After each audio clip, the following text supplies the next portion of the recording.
Let's go ahead and go to Joshua 9. Joshua chapter 9, verse 1.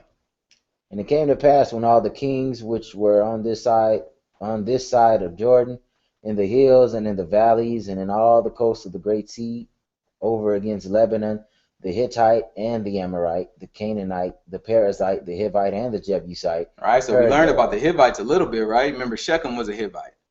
All right. That they gathered themselves together to fight with Joshua and with Israel with one accord. All right, so all these groups, all these different people, they got together and they're like, you know what? Let's get this Joshua character. Remember, they just took out Jericho, which was a huge city, and they took out Ai, right, which was another pretty big city, right? And when the inhabitants of Gibeon heard what Joshua had done unto Jericho and to Ai, they did work willingly, and went and made as if they had been ambassadors, and took old sacks upon their donkeys, and wine bottles, old and rent, and bound up, and old shoes, and clotted upon their feet. Right, so now you have the inhabitants of Gibeon, right? So now it's Gibeon is a place that's dear. And remember, the commandment was don't make any covenants, make any leagues, any agreements with these people. You kill them all. That's what God told them to do. They said you kill them all. You burn down their altars. You take them off. Don't be friends with any of these people. So now the inhabitants of Gibeon, they work willingly, right? They was like, oh, you know what I'm saying? They came up with some good ideas. So now they took all some dirty clothes. They took some old molded bread. This going to tell us. They took all these different things to make it look like they're from far away. They ain't, no, we not from here. You know what I'm saying? We're not from Gibeon. You know what I'm saying? We from a far away country. And why? Because he knows that then we can make a deal with you. You don't have to kill us if we're from far away. The law told us when we approach a nation, first we offer somebody an agreement of peace, right? If they agree to peace, then we take them on and we have peace with them. But if it's the people that's around, the Canaanites, you don't make any peace with them, you kill them all. So if you're from far away, you're good. If you're not from far away, then it's all bad for you. So the Gibeonites, they knew that. The inhabitants of Gibeon, rather, they knew that. Let's keep going.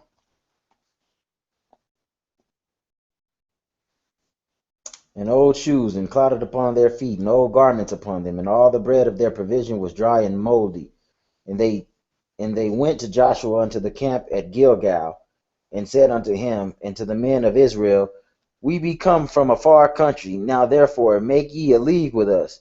And the men of Israel said unto the Hivites, peradventure ye dwell among us, and how shall we make a league with you? All right, so league. When we think league now, we think of sports. But the reason why the sports are called league is because you have owners, and all these owners come up and they make an agreement, right? So you have a bunch of different teams that have an agreement, and they all play against each other in some sort of tournament or something like that. So it's a league, right? They have an agreement. So that's the same thing it means here. He's saying make an agreement with us, right? Make a covenant with us. All right, he said, okay. So how should I make this covenant? In other words, what's going to be the terms? You know what I'm saying? What's the conditions of this agreement that we make? And they said unto Joshua, we are thy servants. And Joshua said unto them, who are ye? And from whence come ye? All right, so he asked them, you know what I'm saying? So what's going to be the terms of this agreement then? You know what I'm saying? What we getting out of it? And then the inhabitants of Gibeon was like, we'll be your servants. You know what I'm saying? Okay, so who are you and where you come from? Right, where you from? And they said unto him, from a very far country thy servants are come because of the name of the Lord thy God. They said from a very far country. Really, they right around the corner, so it's a lie, right? They said from a very far country. We heard, you know what I'm saying, the name of the Most High God. Let's see how similar what they say is to what Rahab said. Remember, Rahab was like, man, they terrified of y'all. They heard what the Most High did. They terrified of y'all. And remember all the things she said. So let's see if what he say matches up. For we have heard of the fame of him and all that he did in Egypt, and all that he did to the two kings of the Amorites that were beyond the Jordan, to Sihon king of Heshbon, and to Og king of Bashan, which was at Ashtaroth.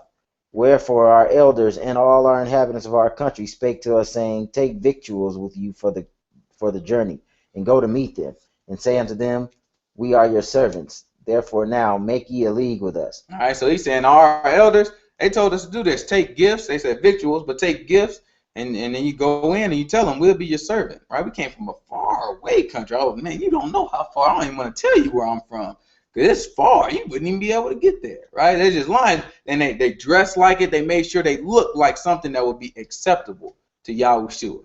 right? That's the same thing we have to do. We talked about this before in the previous Bible study, how we have to put on Christ. And the reason why we have to put on Christ is because that's acceptable to the Father, right? We talked about how Esau, right? Esau was acceptable to Jacob, or to Isaac, right? Esau was acceptable to Isaac. That's what he wanted, right? Esau, the type of work that Esau did, the type of hunting that he did, the way he prepared his venison, that's what Isaac liked.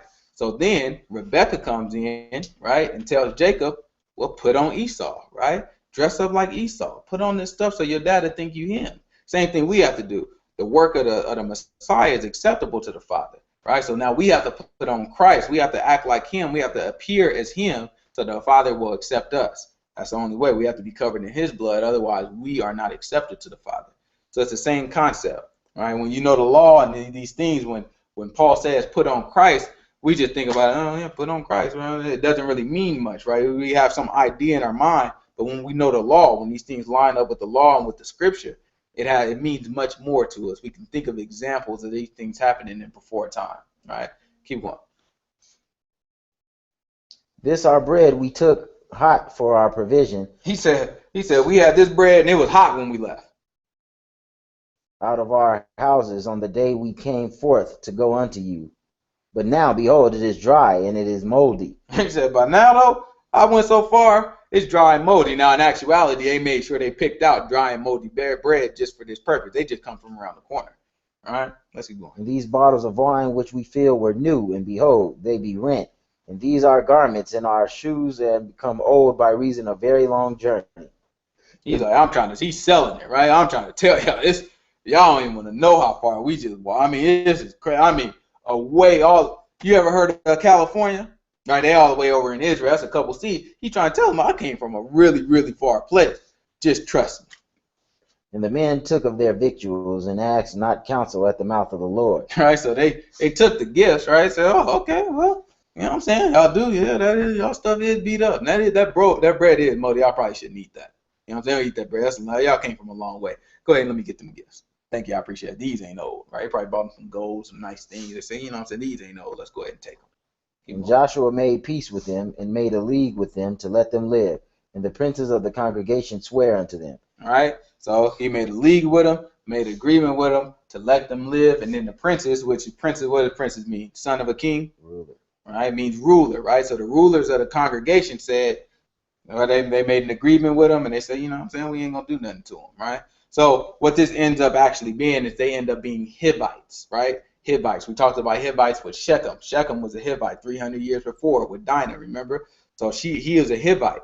These are the same Hivites. They like, we don't want it with y'all at all. Let's make a league. They pretend to be somebody else. They made an agreement, but because they swore by the Most High God, they wouldn't go back on the agreement, even though they figured out they were being lied to.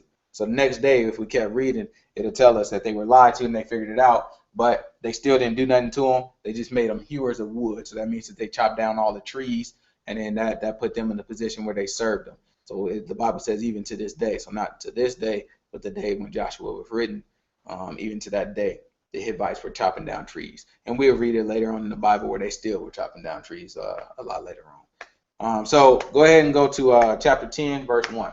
Joshua chapter 10, verse 1. Now it came to pass when Adonizek, king of Jerusalem, had heard how Joshua had taken Ai. All right, so this is the king of Jerusalem, but remember, this is before Jerusalem were taken by Hebrews. It's not King David or anything like that. This king of Jerusalem, he's a Canaanite, right? So he heard about what? Heard how Joshua had taken Ai and had utterly destroyed it, as he had done to Jericho and her king. All right, so he had done to Ai. So that's the two cities that we were talking about. He took Jericho and he took Ai. What else? And her king, and how the inhabitants of Gibeon had made peace with Israel and were among them. Then he also heard, so remember, this is the king of Jerusalem. He also heard of the inhabitants of Gibeon. That's his people, right? That's my cousin. You know what I'm saying? He heard about how his cousin made peace with the children of Israel. So he's looking like, y'all knew y'all didn't, right? We in this position. He makes peace with them. This man out here killing off all our people, and you go over here and you make peace with him. Let's see how he handles this situation. That they feared greatly because Gibeon was a great city. He said Gibeon, that was a great people. It wasn't no like little small, city. He said it's a big city, and they fight. As You know what I'm Bossing saying? say, you know what I'm saying? When the earth village up. Go ahead. As one of the royal cities, and because it was greater than Ai, and all the men thereof were mighty. Right, he said they have some bad boys there, right? They can get down with the scraps. They ready. Right, he said all the men there are mighty. So he racking the brain like, why would they try to make peace with them? They could probably get at them. We can use them as soldiers when we all come together. So now he's upset. Let's see how he handles it. Wherefore Adonizedek, king of Jerusalem, sent unto Hoham, king of Hebron, and unto Piram, king of Jeremuth, and unto Japhia, king of Lachish, and unto Deber, king of Eglon, saying, Come up unto me and help me, that we may smite Gibeon, for it hath made peace with Joshua and with the children of Israel. All right. So you see how who they said they're gonna smite? Gibeon. Gibeon. They're gonna smite their own people. Right? That's the same way we are, right? A lot of times when we make this agreement, when we truly make this agreement with Yahushua, right? We change our lives, we become his servant, right? We hew down wood for him, right? We just worthless servants for him. And then once we make ourselves to that agreement, then our family and our friends, they look at us a certain way. You see sometimes they start trying to attack us, right? They don't want to get at him no more. They like, oh, okay. Well, we're gonna get you, right? Because they feel betrayed. You used to be this way. All right. Oh, now you all this. You used to be. Oh, okay. I remember you wasn't like that. All, and that's what happens, right? They start to attack us, just like they're about to do to Gibeon. Keep going. Help me that we may smite Gibeon, for it hath made peace with Joshua and with the children of Israel. All right. So he got all the troops together. Therefore the 5 kings of the Amorites, the king of Jerusalem, the king of Hebron, the king of Jeremuth, the king of Lachish, the king of Eglon, gathered themselves together and went up, they and all their hosts, and encamped before Gibeon, and made war against it. And the men of Gibeon sent unto Joshua to the camp to Gilgal, saying, slack not thy hand from thy servants. Come up to us quickly, and save us, and help us, for all the kings of the Amorites that dwell in the mountains are gathered together against us. So Joshua ascended from Gilgal, he and all the people of war with him, and all the mighty men of valor. And the Lord said unto Joshua, Fear them not, for I have delivered them into thine hand. There shall not a man of them stand before thee. All right. So the inhabitants of Gibeon, when they heard that all the kings of the mountains gonna come down and they got together and they about to get them, the inhabitants of Gibeon was like, yo, Joshua, you children of Israel, come help us, please. They about to come get us, right? And so once that happened, Joshua was like, okay, for sure. And the Most High God said, don't be scared of them. I'm gonna deliver them into your hand. So let's see what happens next. Joshua therefore came unto them suddenly, and went up from Gilgal all night. And the Lord discomforted them before Israel, and slew them with a great slaughter at Gibeon, and chased them among the way that goeth up to Beth Haron, and smote them to Azekah, and unto Makkedah. All right, so it's giving us the distances. I didn't pull a map up or anything, but it's gonna give us the distances. So this is far away where he's driving them away. So they came up against Gibeon. Then Yahushua came. I mean Yahushua. Well, yeah. Joshua came and he came in and he started to fight against them. All right, Joshua the son of Nun. He started to fight against them with all the children of Israel. Then at that point, the Most High God was doing the work, right? And he chased them to all different places. Let's hear more about it. And it came to pass, as they fled from before Israel, and were in the going down to Beth Haron, that the Lord cast down great stones from heaven upon them unto Azekah, and they died. All right, so now the Most High was casting down stones, hail. All right, so hail was coming down, and let's see, and that's hail like, rain hail. And the great stones, the big hail was coming down, and it was hitting them. And let's see what happens. They were more which died with hailstones than they whom the children of Israel slew with the sword. He said more people died because of the hailstones than the children of Israel died. So the children of Israel out there trying to scrap something, but the hailstones killing everybody. All right, so that's why the Most High God said, I'm the one. Don't worry about it. I deliver him into your hands, because he did it. All right, keep going. Then spoke Joshua to the Lord in the day when the Lord delivered up the Amorites before the children of Israel. And he said in the sight of Israel, Sun, stand thou still upon Gibeon, and thou moon in the valley of Ajalon. And the sun stood still, and the moon stayed, until the people had avenged themselves upon their enemies. Is not this written in the book of Jasher? All right, that's a big deal there, right? What did Joshua just do? Sun and the moon stopped moving. He just named it and claimed it, didn't he? All right, spoke it into existence. All right, Let's see what it says next. We can all do that, right, huh? Let's see what it says next. Is this not written in the book of Jasher? So the sun stood still in the midst of heaven, and hasted not to go down about a whole day. And there was no day like it, like that before it or after it, that the Lord hearkened unto the voice of man. So he said there was no day like it before or after, that the Lord hearkened to the voice of a man. For the Lord fought for Israel, and Joshua returned, and all Israel with him unto the camp to Gilgal. All right, we must have read the wrong version. We know if we go to that Christianized New Standards, make it say what you want it to say, then it would have said something like, it was no day like it before or until Christ came. And now everybody can make God hearken to their voice. All right. This is the only time that happened. All right. Name it and claim it. Who was the only other person that can name it and claim it? Jesus. Jesus. What did he say? Peace be still, right? Word. They say even the weather obeys him, right? He said even the storm obeys this man. Right? He could name it and claim it. He's God. All right. It's the only time the Lord, they said this the Bible here. It says it's the only time, no time before or after it, that the Lord hearkened to the voice of a man. And let's read it again. Let's read the beginning of it. What is it? Verse maybe 17? What verse? 12. 12. Then spake Joshua to the Lord. He spake to who? The Lord. Oh, what did he say to the Lord? In the day when the Lord delivered up the Amorites before the children of Israel, and he said in the sight of Israel, Sun, stand thou still upon Gibeon, and thou moon in the valley of Ajalon. But he spake to the Lord. Right? So even with the request, he made it to the Lord. He was asking God. And the Most High God hearkened to the voice. He said no time before or after did he hearken to the voice of a man like that. Let's keep going. That's just for all my naming and claimers, right? All my speak positivity into the world. And there was no day like it before it or after it, that the Lord hearkened unto the voice of man. For the Lord fought for Israel, and Joshua returned, and all Israel with him unto the camp at Gilgal, to Gilgal. But these 5 kings fled and hid themselves in the cave at Makkedah. Right. And it was told Joshua, saying, the 5 kings are found and hid in the cave at Makkedah. All right. So now they hid themselves in the caves, right? So they killed all the people. The kings escaped, but they all hid in this cave, right? And there's a whole lot of caves in Israel, like a whole lot of little like ducks and nooks and crannies that you can go into. So they hid, you know what I'm saying? They think they somewhere, but somebody spotted them out. They know where they are. Let's see how they deal with this. And Joshua said, roll great stones upon the mouth of the cave, and set men by it for to keep them. All right. So who else had a stone rolled before him? Jesus. Yahushua, right? We had a stone rolled before him, and where was he at? In the cave. In the cave. All right. He was buried in the cave. That was his sepulcher, his tomb.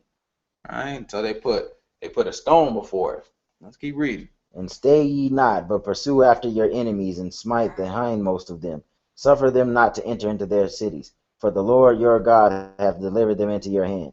And it came to pass, when Joshua and the children of Israel had made an end of slaying them with a very great slaughter, till they were consumed, that the rest which remained of them entered into fenced cities.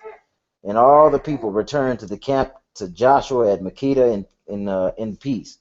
None moved his tongue against any of the children of Israel. He said they didn't say nothing. They didn't say nothing about him, right? Nothing against him. Then said Joshua, open the mouth of the cave, and bring out those 5 kings unto me out of the cave. All right, so now Joshua, after he got done knocking everything off, some of the people escaped. They went into fenced cities. He said, okay, let's go back to the cave. Let's deal with these kings. Let's see how you deal with these kings. And they did so, and brought forth those 5 kings unto him out of the cave. The king of Jerusalem, the king of Hebron, the king of Jeremoth, the king of Lachish, and the king of Eglon. And it came to pass, when they brought out those kings unto Joshua, that Joshua called for all the men of Israel, and said unto the captains of the men of war which went with him, come near, put your feet upon the necks of these kings. And they came near, and put their feet upon the necks of them. And Joshua said unto them, fear not, nor be dismayed. Be strong and of good courage, for thus shall the Lord do to all your enemies against whom ye fight. And right, so now he said he put your feet on their necks. What does that remind us of?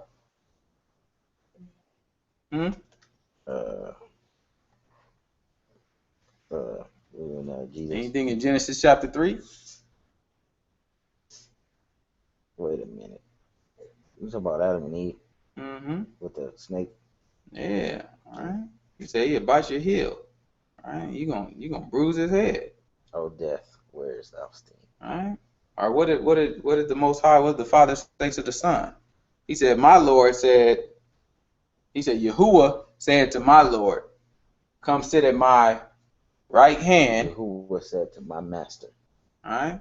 Come sit at my right hand until I make your enemies your footstool. Footstool. Right. So now Joshua, he said, come put your feet on their necks. Right. And the Most High gonna do this to anybody who fight against you. All right. That's the same thing that Yahushua does for us. I think it's in Galatians. It tells us, you know, and we got to keep patient until the Most High makes our enemies our footstool. Right? That was said to Yahushua, but since we inherit what he says, Paul can now say it to us. Right? So that's something that we got to keep in mind.